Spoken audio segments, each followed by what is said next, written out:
What's up, party people? This is episode 3 of In the Booth with Bree Style. And I'm call episode 3 Pop Style. That's right. We're talking about none other than one of the greatest rappers of all time, Drizzy Drake. He's been in the Twitter headlines, I guess you would call it, over the last couple hours because a clip of Yasin Bey, formerly known as Mos Def, went viral. And he's with a young lady and he's discussing whether or not he feels like Drake's music is popular music, right? So I'm gonna dive into that a little bit and my thoughts about it. I think the conversation, obviously, it's a clip going around that's viral, so that's not the whole podcast. You should check out the full interview so you can be, thoroughly aware of what's going on before you just react to a clip. But I'm going to talk about specifically what they were discussing in the clip and break it down so that the average fan or average music listener might be able to understand what's really going on here, right? So, first, if you're not familiar with Mos Def, definitely one of the greatest rappers of all time. But we got to start there.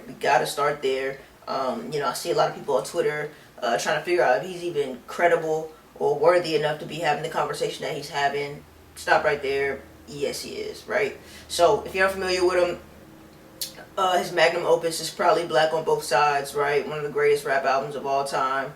Umi Says, Miss Fat Booty, you know what I'm saying? Mathematics, do your research, do your Googles. Mos Def is stamped, alright? So, we'll start there. Mos Def is definitely one of the people who can have this conversation if he wants to, right?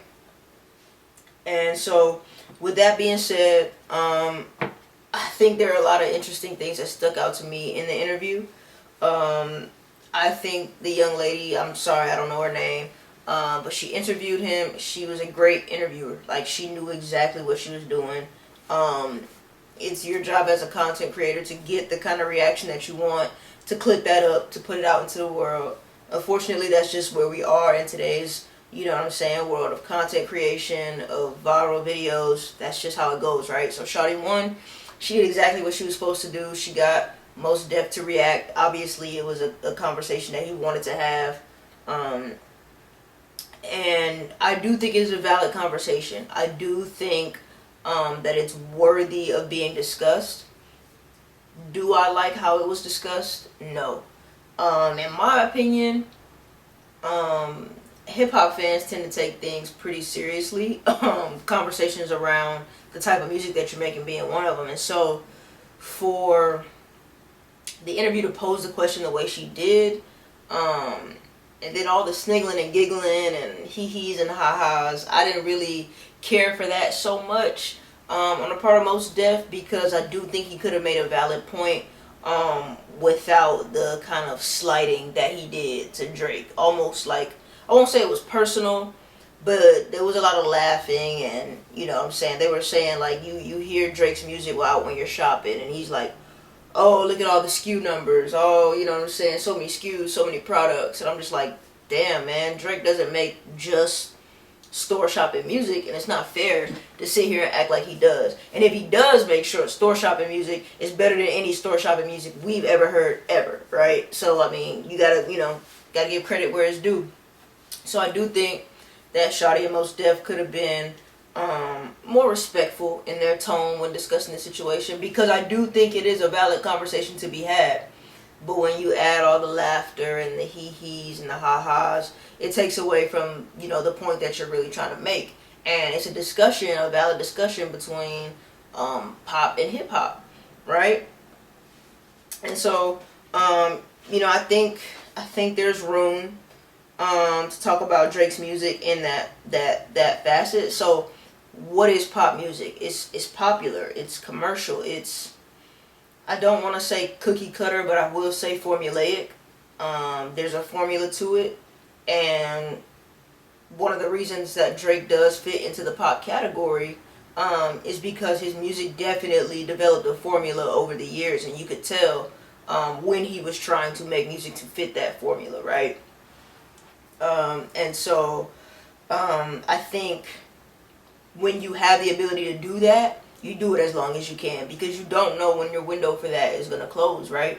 For example, a Fetty Wap, right? He had a formula that was working for him. He had a sound that was working for him, and he put it all out in a really short amount of time, and then his run was over, right? And so Drake kind of mastered the way he was able to fit into certain styles and keep that formula going over a long period of time before it got stale. The reason that I think he's getting the criticism and the critiques that he's getting now is because it has gotten stale. And I'll talk about that a little bit more later. But so that's what pop music is. What's some of the pop records that Drake has made? You know, you got your Hotline Blings, anything that's pretty much a dance or vibey record, you know what I'm saying? Just Hold On, We're Going Home. Controller, I would throw into that pop category as well. But one thing that I think we should keep in mind with Drake is that a lot of the songs that he made were for hip hop. They just so happened to cross over. They just so happened to become pop because Drake is a black Jewish male. You know what I'm saying? His mom is white. You know what I'm saying? He's well spoken. He's a child actor on one of the most popular shows in America, right? So if any rapper was ever made to cross over, it was literally Drake. And Wayne realized this when he tapped him for YMCMB. Like, hey, this kid is a cash cow. He can get us in a room that we've never, you know, he get us in the rooms that we've never really been in before. He literally said it. We're gonna be all right if we put Drake in every hook because Drake can go anywhere, right? You know what I'm saying? He can host, you know what I'm saying, award shows, he can do music videos, he can pretty much do it all, right? So, I made the joke, but there's, you know, there has to be more care taken when discussing him because he's not like anything that we've ever seen before. And so, is he pop? I think he's pop, I think he's hip-hop, I think he's a little bit of reggaeton, I think he's, you know, he's made his dance album, he's whatever he wants to be at the moment, and I don't think it's fair to condense his whole catalog to one specific type of music when he's clearly making an effort to not be boxed in. Like, he's clearly saying, hey, I want to make this kind of record, I want to make this kind of record. And so for somebody to just say, hey, no, you're this, I don't think that's fair to an artist that's exerted so much effort into literally just not being boxed in, right? Now, when you think about pop, who are some pop stars, right? Pop artists, you know what I'm saying? I think Ariana Grande is one of my favorite pop artists today. And Drake is pop because I literally watched an Ariana Grande video where she's saying, you know what I'm saying, it's her and Drake going back and forth for the Spotify record. You know what I'm saying? Like, rappers don't just battle with pop stars like that for top spots on Billboard charts and, you know, Spotify streaming records and things like that. Like, it doesn't happen. So, is he pop? Yeah, you have to say he is because he's in a position where, you know what I'm saying, rappers have never gotten really to before. And I think another point in this whole Drake and Mos Def conversation about pop music is the fact that hip-hop has become popular music over the last several years. I don't remember the exact source of it, but I remember seeing it all over my Twitter where it's saying, hey, hip-hop is the most popular form of music. It's the most popular genre over the last several years. You know what I'm saying? And I think, you know, several things have to do with that. You know what I'm saying? The culture of the world has changed. Liberal probably is the word I want to use, but I can't think of another one right now. Like, things in the entertainment industry have definitely become more liberal. They've definitely become more culture driven, if you want to say that. And I think Drake has been the pioneer of that over the past 10 years or so. You know what I'm saying? He's hosted the ESPYs. He's really merged that sports and entertainment and kind of fashion. He's merged everything all into one, just being who he is. And so, you know, with that, hip hop, you know, we've been celebrating the 50-year anniversary. Over the last 10 years specifically, we've seen it go to greater heights. And so I don't know if it's so much as him being pop or if it's hip hop being pop. Hip hop is the new pop. I think in 50 years, we've established ourselves as a commodity, as something valuable in the music industry and to the world in general. And I don't think that hip-hop artists should be punished because their music is starting to appeal to the masses in a way that it hasn't before. You got to think, when hip-hop first came out, you know what I'm saying, we went through a lot of rough periods, you know what I'm saying? We went through our, you know, hippie to the hip hop and you don't stop. We did that, and then from there we grew. You know what I'm saying? We started getting real political with it. You know what I'm saying? You got your your NWAs and your F the Polices and joints like that. And so it's really taken a while for white America or popular America to really take to hip hop and understand what's going on with it.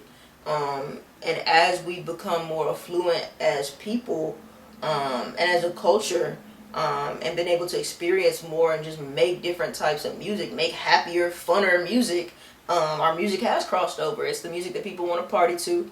You know what I'm saying? It's the music that people, when they go out, they want to hear it. You know what I'm saying? And it's kind of shifted from that, soft rock era, that pop, really, really pop era, into a more hip hop, into artists like Drake, you know what I'm saying, who can, ease into those spaces without it being such a harsh impact.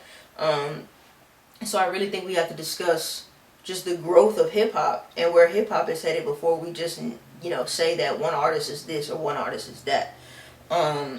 Is there room for hip hop in pop? Well, obviously, you know what I'm saying, it's taken over. Like, it's literally taken over. And so I think the artists who are coming out now, myself included, have taken notice of his Drake's formula.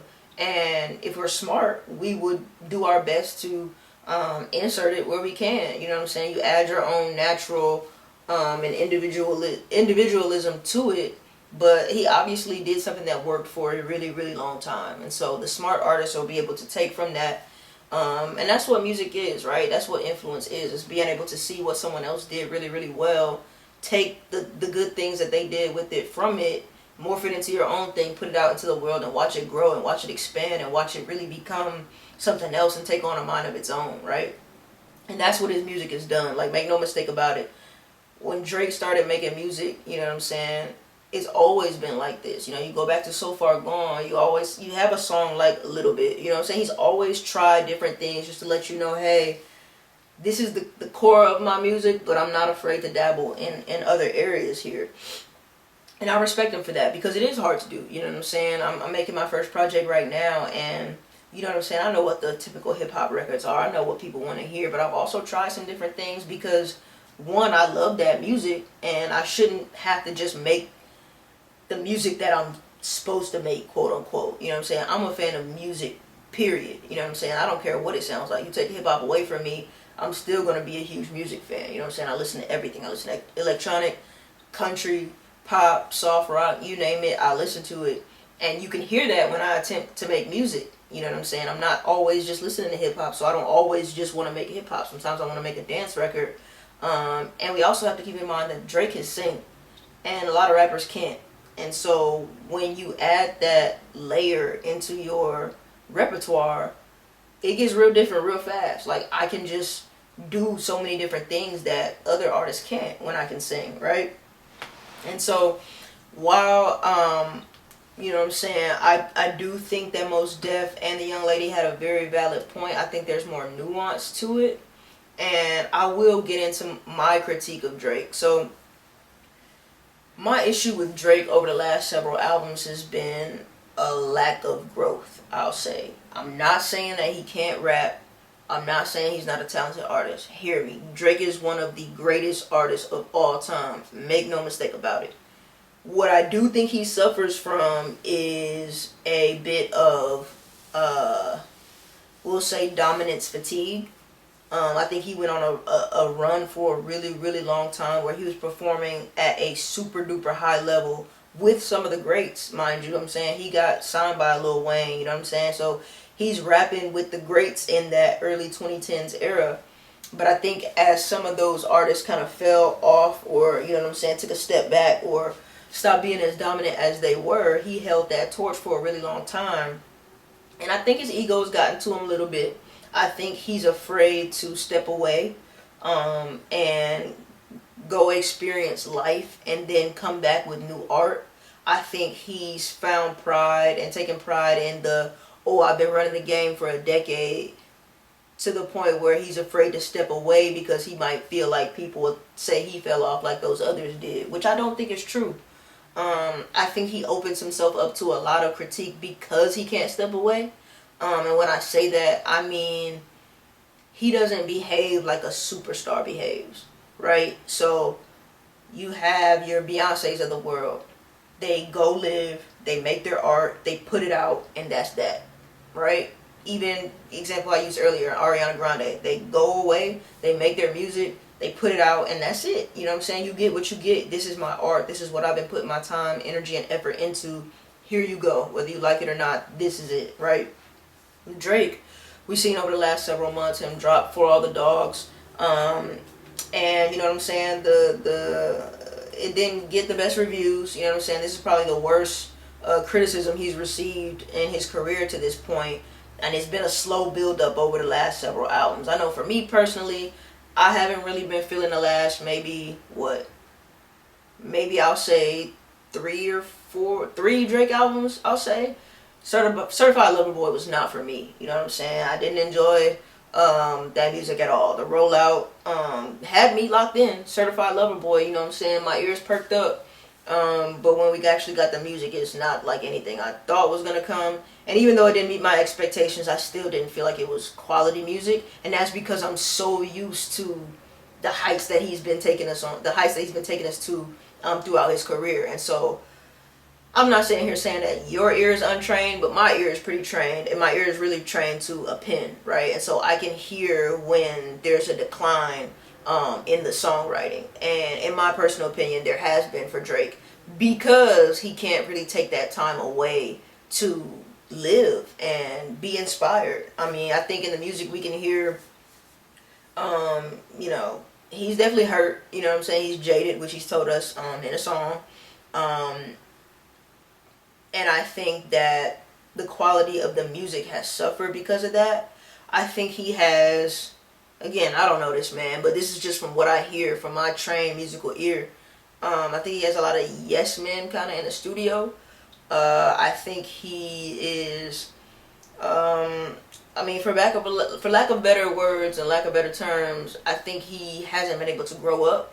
And I've heard this critique, I've heard it put this way several times, right? When a person reaches a certain height, right? They reach a certain level at a certain age, maybe around 25, when he hit that really, like, I'm the man, you kind of stay at that age for a really long time, right? And so you can hear it in the music, right? He's talking about spending time with 25-year-olds, and Drake is what? I mean, he's got to be mid-30s, 36, 37, 38 at this point. And, you know, to be hanging out with 25-year-olds, you get it For All the Dogs. That's the kind of music I would expect from somebody who's hanging out with a bunch of 25-year-olds when they're not that age anymore. So, I think he's not inspired. And these are not all indictments against his character. I'm just saying what I'm hearing in the music. I think he would really, really benefit from taking 2 years off, step away, and, you know, I'm not the only one who says this. You know what I'm saying? He responded to Joe Budden after For All the Dogs came out.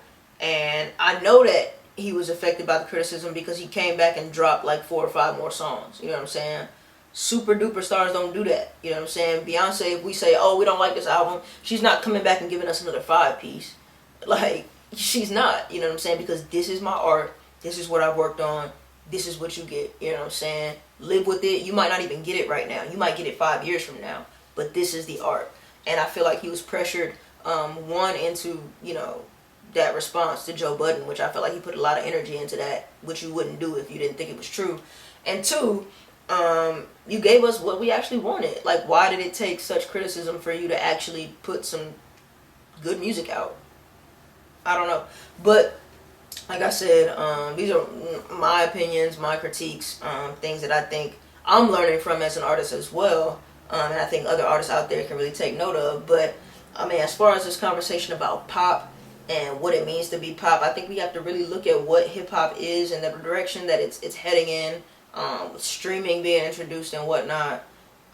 Hip-hop and pop, the merger is here to stay. You know what I'm saying? Like, it's no matter what kind of music you make, hip-hop is at the forefront of all music. It's at the forefront of the culture, and we're here to stay. We're going to be here for a long time. I, for one, am just super thankful for the opportunity to contribute to its growth. So this is In the Booth with Bree Style, episode 3, Pop Style. If you enjoyed this, make sure you subscribe.